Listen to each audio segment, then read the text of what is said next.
Any report from the search squadrons yet, Steve? Asked Commander Walters. No, sir, replied Captain Strong. We're concentrating on the asteroid belt, but so far we've drawn a blank. Well, keep trying and let me know the minute something turns up, said Walters. Yes, sir, said Strong, saluting his commanding officer as the elder spaceman left the room. He turned back to a large desk in the center of the room where Roger Manning was busy noting figures on a large chart, showing the areas already covered and listing the squadrons engaged in the search. As Strong leaned over his shoulder, Roger placed a finger on the chart.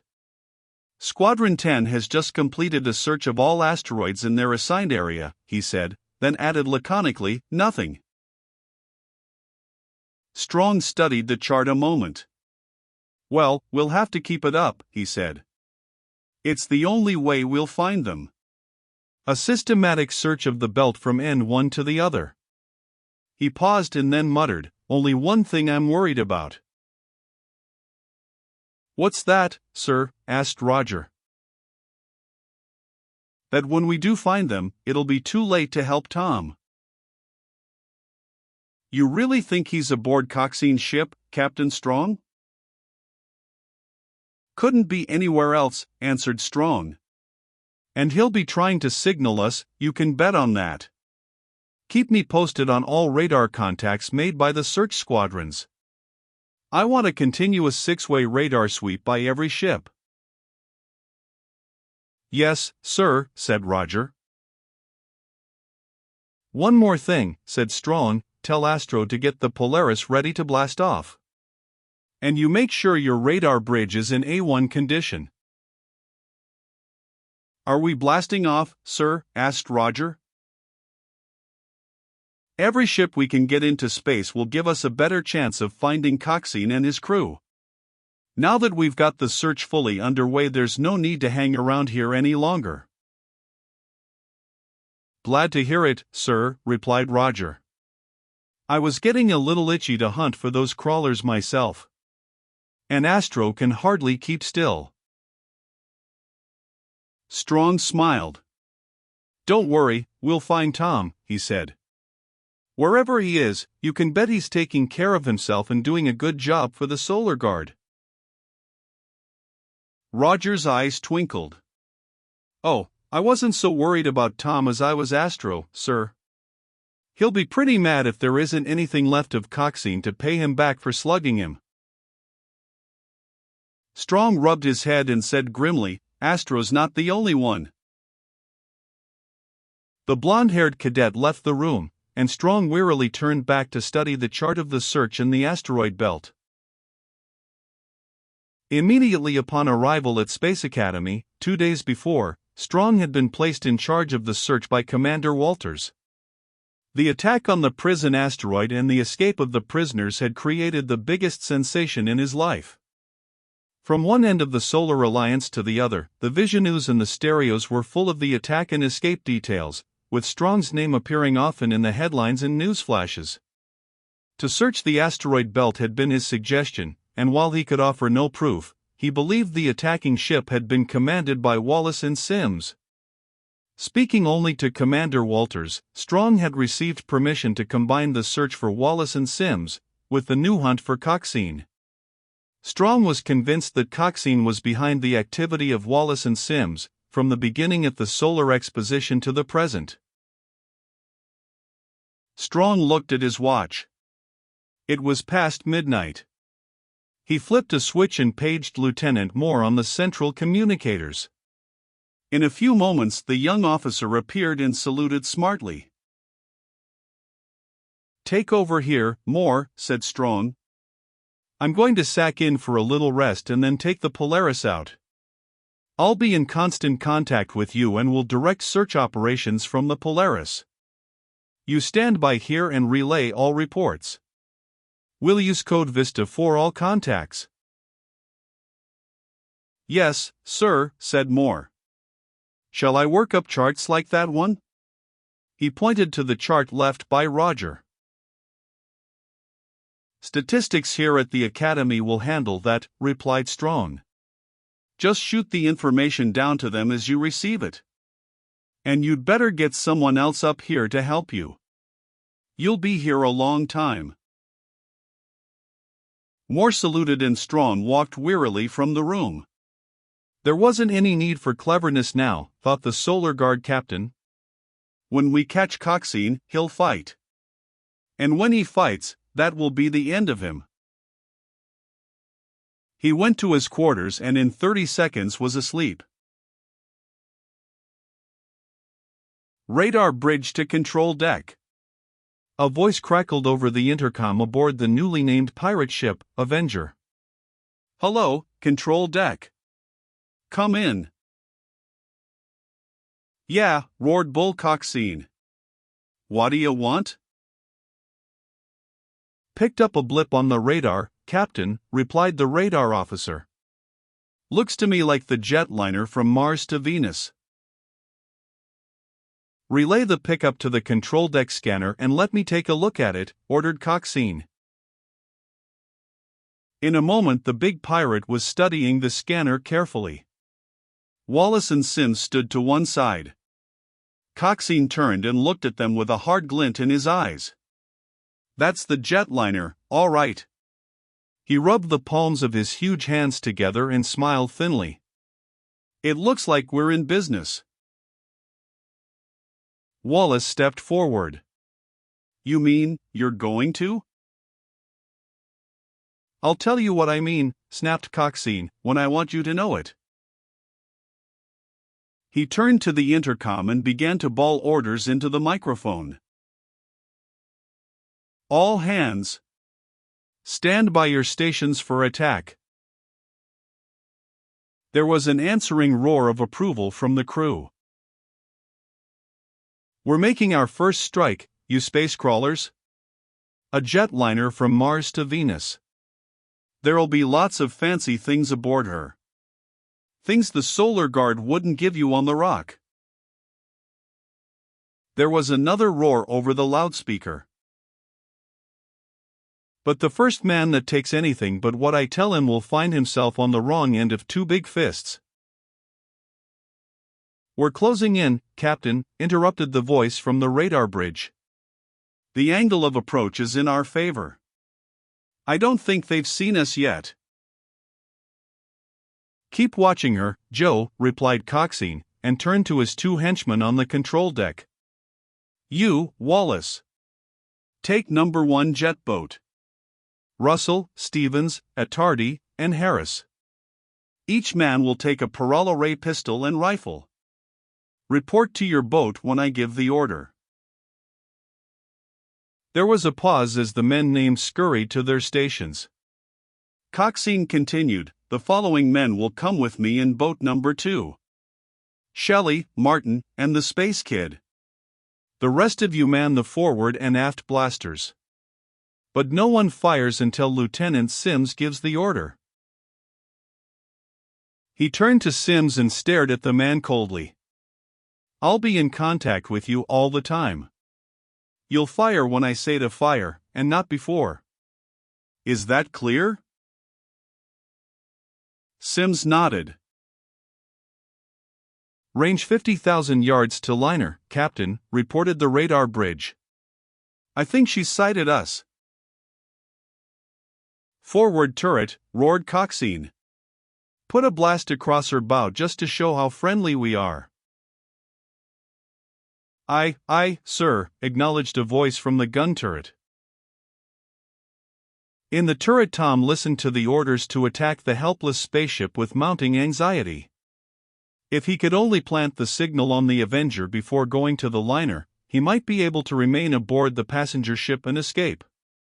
He was interrupted in his thoughts by a rough voice in back of him. Hey, kid! Space Kid, yelled Gallard, the commander of the gun turret. Come on. You heard the orders, didn't you? Get me the range. Right away, answered Tom. He stepped to the rangefinder, quickly figured the speed of the jetliner, their own speed and the angle of approach. Racking them up on the electronic tracker, he turned back to Gallard. Let her go. Fire. There was a thunderous noise and the Avenger rocked gently in recoil from the heavy blast.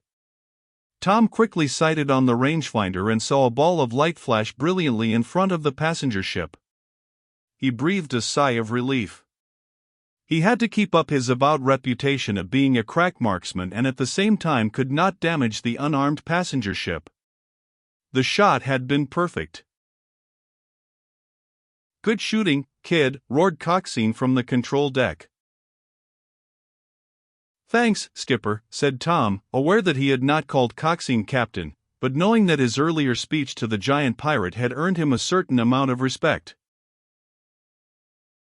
Coxine quickly made contact with the captain of the liner on the teleceiver and the outraged captain's face sharpened into focus on the screen aboard the Avenger. "By the craters of Luna," exploded the skipper of the passenger ship, "what's the meaning of this?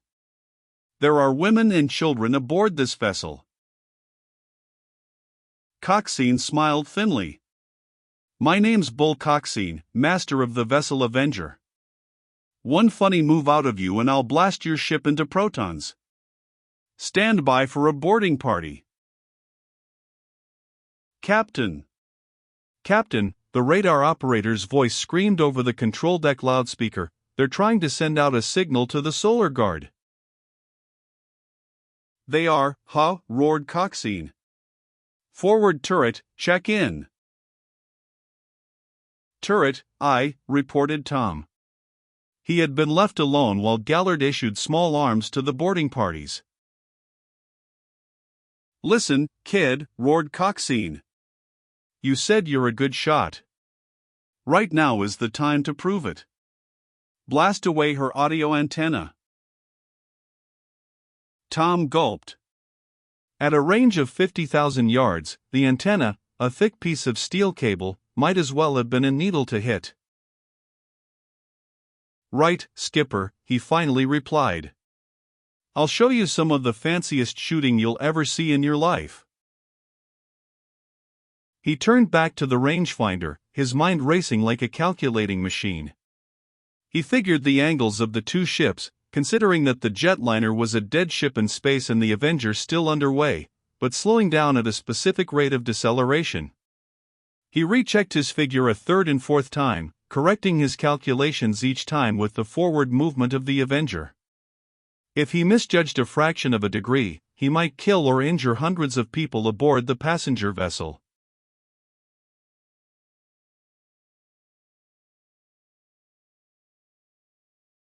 "Well," roared Coxine. "Are you going to fire or not?" "Coming right up, Skipper," shouted Tom. "Watch this." Steeling himself, lest he should hit the ill-fated ship, he fired. For a brief moment he felt sick and then heard the roar of the pirate captain from the control deck. "By the rings of Saturn," roared Coxine, "that was the best shot I've ever seen.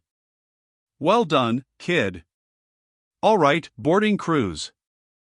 Man your boats and stand by to blast off." While Coxine vocally lashed the members of the murderous crew into action, Tom tried to figure out some way to get to the radar deck unseen.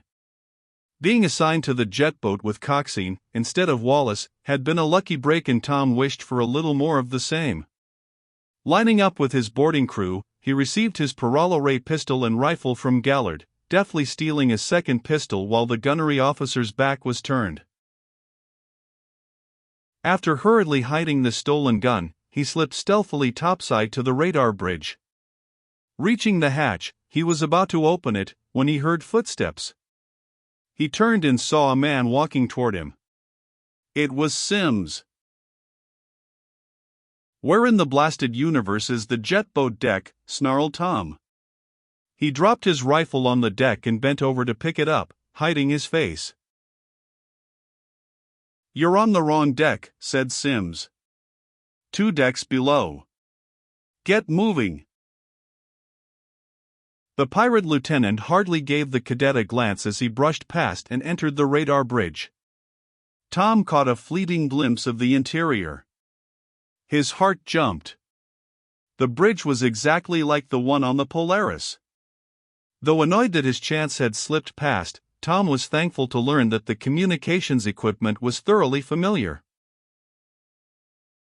Space Kid. Report to the jetboat deck on the double. Coxine's voice rumbled through the empty passageway.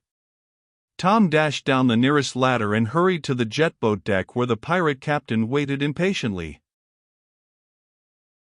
"I was checking the range and setting up to blast the liner in case they try anything funny," explained Tom. "I don't trust anyone on that rangefinder but me." Coxine chuckled. "Good work, kid. I like a man that thinks ahead. Maybe I made the wrong man gunnery chief." He climbed into the jet boat. "All right, take the controls, kid. Shelley and Martin, get in the stern." The men climbed in and Tom slid under the controls and waited for the order to blast off. Wallace and his crew were on the opposite side of the ship, so Tom had no fear of being recognized until they were all on the passenger ship. At his side, Coxine spoke to Wallace and the other jet boat over the audioceiver. "We'll split up. I'll handle the control deck and you go aft to the supply lockers. Dump everything out in space and we can pick it up later. Search the passengers, but no rough stuff. The first man that puts his hands on anyone will never know what hit him." Tom listened to the pirate captain's orders and was forced to give the man credit for his tight control over his murderous crew. However rebellious he might be against the Solar Guard, and whatever it was that made the man become the system's most notorious criminal, his orders spoke for themselves.